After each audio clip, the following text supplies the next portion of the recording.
रथयात्रा भली हेबो बाहुड़ा यात्रा। आईन श्रृंखला सुरक्षा क्षेत्र में कौनसी सालिश कराजिब नाही।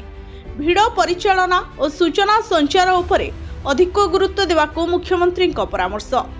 भक्त और श्रद्धालु प्रशासन और पुलिस मार्गदर्शिका पालन करने को मुख्यमंत्री निवेदन।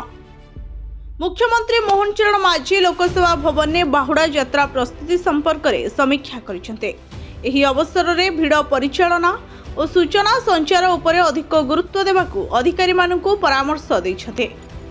एहा सहित मुख्यमंत्री भक्त और श्रद्धालु मानकू प्रशासन और पुलिस मार्गदर्शिका पालन करने को निवेदन करिसेंते।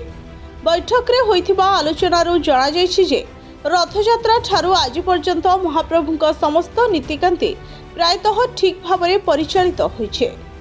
लगाण वर्षा प्रतिकूल पाग गरम और गुळुगुळी सत्वे अधिकारी और कर्मचारी तथा भक्त मानक सेवा और समर्पण कौनसी मात्रा रे प्रभावित होई नहीं।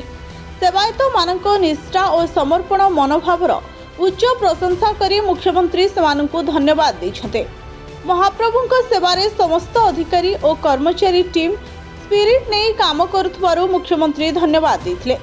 पुरी सहर रे जिला प्रशासन और पुलिस प्रशासन सजग रही समस्त व्यवस्थार नियमित परिचालना और तदारख करुछते।